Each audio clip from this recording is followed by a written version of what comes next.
ભારતીય જનતા પાર્ટીની વાત કરીએ તો ભારતીય જનતા પાર્ટીનું હાઈકમાન્ડ જ એમનું કરિયર જ ગુનાઓથી લિપ્ત રહ્યું છે.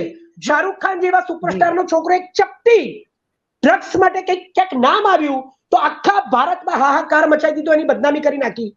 અને અહીંયા ભારતીય જનતા પાર્ટીના નેતાઓ જ, એમના છોકરાઓ જ ડ્રગ્સમાં પકડાય છે. કે 27 વર્ષથી ગુજરાતમાં ગુજરાતની જનતા આવા ક્રિમિનલ્સ માઇન્ડના ભારતીય જનતા પાર્ટીના નેતાઓ જ્યારે વોટ્સ માંગવા તમારા ઘરે આવે છે ત્યારે તમે એને ખોબલે ખોબલે વોટ્સ આપો છો. તો વિચારો કે આ નેતાઓ જ્યારે તમારા ઘરમાં ઘૂસશે ત્યારે આ જનતાનું શું થશે. કે 25 એવા મોટા મોટા દેશના નેતાઓ, જાણીતા નેતાઓ એ કરપ્શનમાં સપડાયેલા હતા અને એ લોકોએ ભારતીય જનતા પાર્ટી જોઈન્ટ કરી તો એ 25 નેતાઓમાંથી 23 લોકોને ક્લીન ચીટ મળી ગઈ છે. તો આ આશ્રય સ્થાન કોણ આપે છે?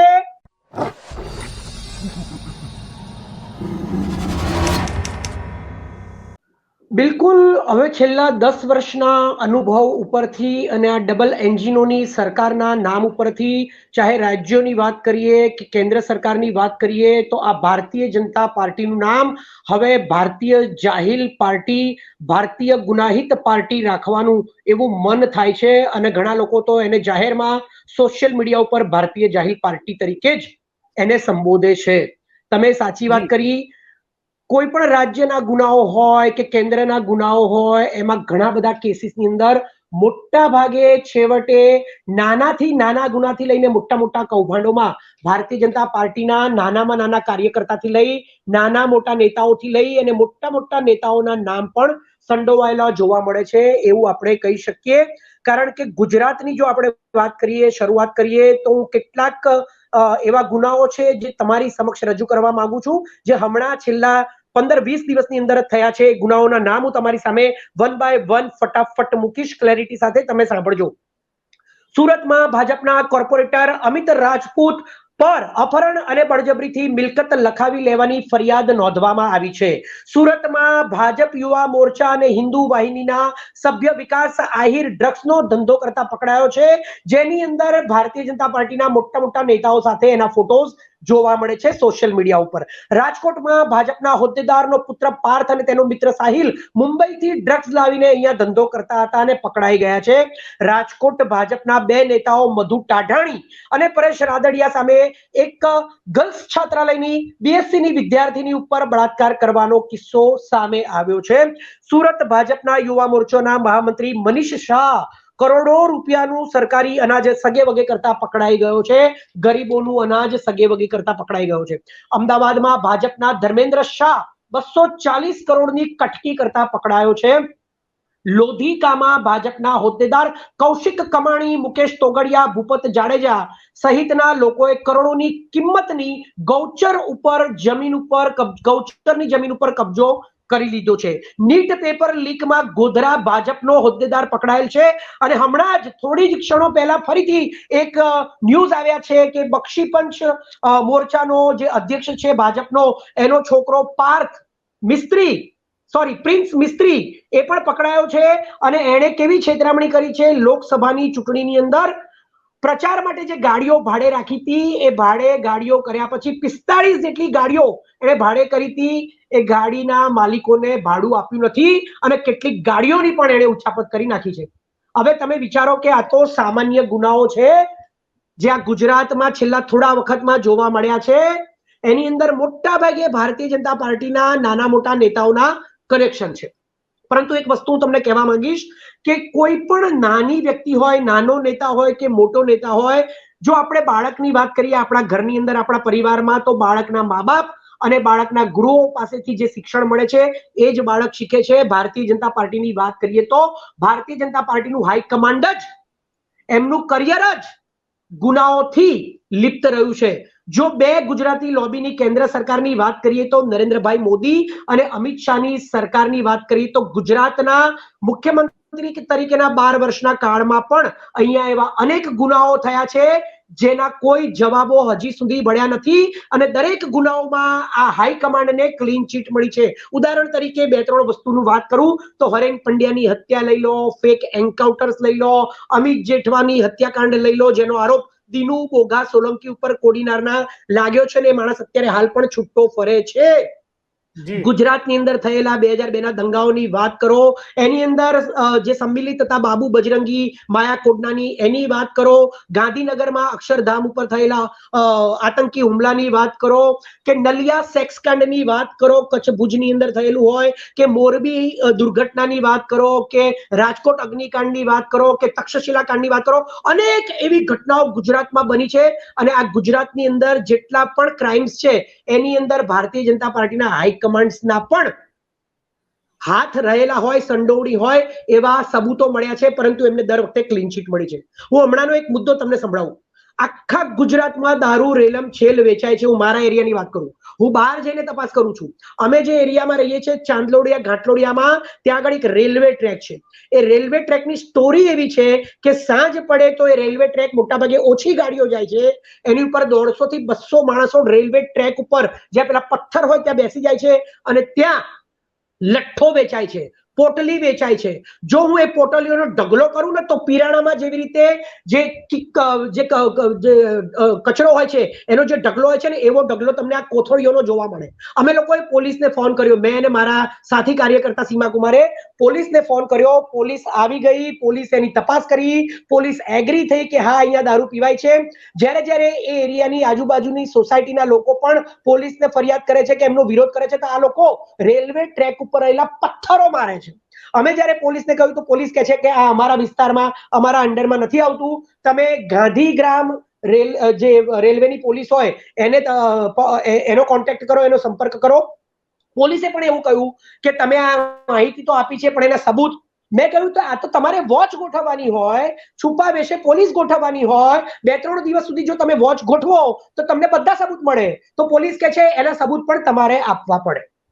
તો વિચારો કે આખા ગુજરાતમાં દારૂ, અમદાવાદ જેવા શહેરમાં, મેં તમને કહ્યું કે ચાંદલોડિયા ઘાટલોડિયા જેવા વિસ્તારોમાં પણ ઓપનલી વેચાય છે. ડ્રગ્સ તો આ ગુજરાતમાં આ સરકાર વારે ઘડીએ છાસ વારે કરોડો રૂપિયાનું પકડે છે ને પાછા ગર્વ લે છે કે અમે પકડીએ છે ને, અમે એક્શન તો લઈએ છે ને, પણ રોકાતું તો નથી ને. તમે રોકી નથી શકતા ને. પકડાય છે પણ ક્યાંથી આવે છે, કોણ લાવે છે, કોણ ક્યાં વેચે છે અને ક્યાં વેચાય છે ને કોણ એનો ઉપયોગ કરે છે એ તો પકડાતું નથી.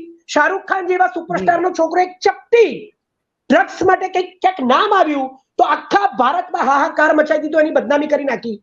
અને અહીંયા ભારતીય જનતા પાર્ટીના નેતાઓ જ, એમના છોકરાઓ જ ડ્રગ્સમાં પકડાય છે. તમે કહ્યું કે રાજકોટની અંદર પેલો પાર્થ અને સાહિલ બંને બોડી બિલ્ડર હતા અને મુંબઈથી ડ્રગ્સ લાવીને વેચતા હતા, એ પકડાયા, પણ કોઈને સજા મળતી નથી. આ બધા ચમરબંધીઓ ભારતીય જનતા પાર્ટીના નેતાઓના સગાઓ કે છોકરાઓ કે એમના આજુબાજુ કનેક્શનના માણસો છે, પણ આ ચમરબંધીઓને કોઈ પકડતું નથી ને મોટી મોટી વાતો આ લોકો કરે છે. આ પરિસ્થિતિ અત્યારે હાલ આપણા ગુજરાતની અંદર છે. અને જો હું તમને ગુજરાત સરકાર કે ડબલ એન્જિનની રાજ્યોની સરકારોની વાતો કરું તો ત્યાં તો આ બધા ગુનાઓ થાય છે જ, પરંતુ તમે જો કે છેલ્લા 10 વર્ષમાં ડબલ એન્જિનની સરકારમાં જે મેઇન એન્જિન છે નરેન્દ્ર મોદી અને અમિત શાહનું દિલ્હીમાં અત્યારે કાર્યરત, એની વાત કરીએ તો અત્યારે હાલ એમની સરકારમાં કેટલાક ગુનાહિત લોકો જોડાયેલા છે એના થોડાક નામ આપવા માંગુ છું. જે લોકોએ આ દેશ ઉપર કરોડો રૂપિયાનું લોનો લીધી બેંકોમાંથી અને કરોડો રૂપિયાનું કૌભાંડ કરીને ભાગી ગયા, એવા દેશની અંદર લલિત મોદી, નીરવ મોદી, મેહુલ ચોકસી, વિજય માલ્યા જેવા લોકો ભારતીય જનતા પાર્ટીના નેતાઓ સાથે અને હાઈકમાન્ડ સાથે જોડાયેલા છે. આસારામનો પુત્ર સાઈરામ, કપિલ સેંગર, બ્રિજભૂષણ શરણસિંહ, સંદીપસિંહ કોચ હરિયાણાનો અને અંકિતા ભંડારીના હત્યારાનો પિતા પ્રજ્વલ રેવન્નાનો સગો ભાઈ, એના પિતાજી એટલે કે પૂર્વ પ્રધાનમંત્રી દેવેગૌડાના પરિવારના અડધા લોકો બળાત્કારની અંદર જોડાયેલા છે. કચ્છના નલિયાકાંડની તો મેં વાત કરી. એક બીજેપીના નેતા જે મેઘાલયમાં કુટણખાનું ચલાવતા હતા, પ્રોસ્ટિટ્યુશનના ધંધા સાથે જોડાયેલા હતા, એ પણ પકડાયો છે, પણ પછી એનું શું થયું એના કોઈ સમાચાર ક્યાંય છે નહીં. તમે વાત કરો, આ તો મેં બધા વાત કરી બળાત્કારીઓની અને ભ્રષ્ટાચારીઓની વાત કરીએ તો આસામના મુખ્યમંત્રી હેમંતા બિસ્વ શર્મા, શુભેન્દુ અધિકારી, પેમા ખાંડુ, રેડ્ડી બ્રધર્સ, છગન ભુજબળ, અશોક ચૌહાણ, પછી કૌભાંડની અંદર શિવરાજસિંહ ચૌહાણનું નામ આવેલું છે અને એકનાથ શિંદેના કેટલાય સાંસદો એ કૌભાંડમાં જોડાયેલા છે. આ બધા ઉપર ક્રિમિનલ કેસ ચાલે છે. ઇન્ડિયન એક્સપ્રેસનો રિપોર્ટ આવ્યો છે કે 25 એવા મોટા મોટા દેશના નેતાઓ, જાણીતા નેતાઓ એ કરપ્શનમાં સપડાયેલા હતા અને એ લોકોએ ભારતીય જનતા પાર્ટી જોઈન્ટ કરી તો એ 25 નેતાઓમાંથી 23 લોકોને ક્લીન ચીટ મળી ગઈ છે. તો આ આશ્રય સ્થાન કોણ આપે છે? ભારતીય જનતા પાર્ટી, જેને આજે લોકો ભારતીય જાહિલ પાર્ટી કહે છે.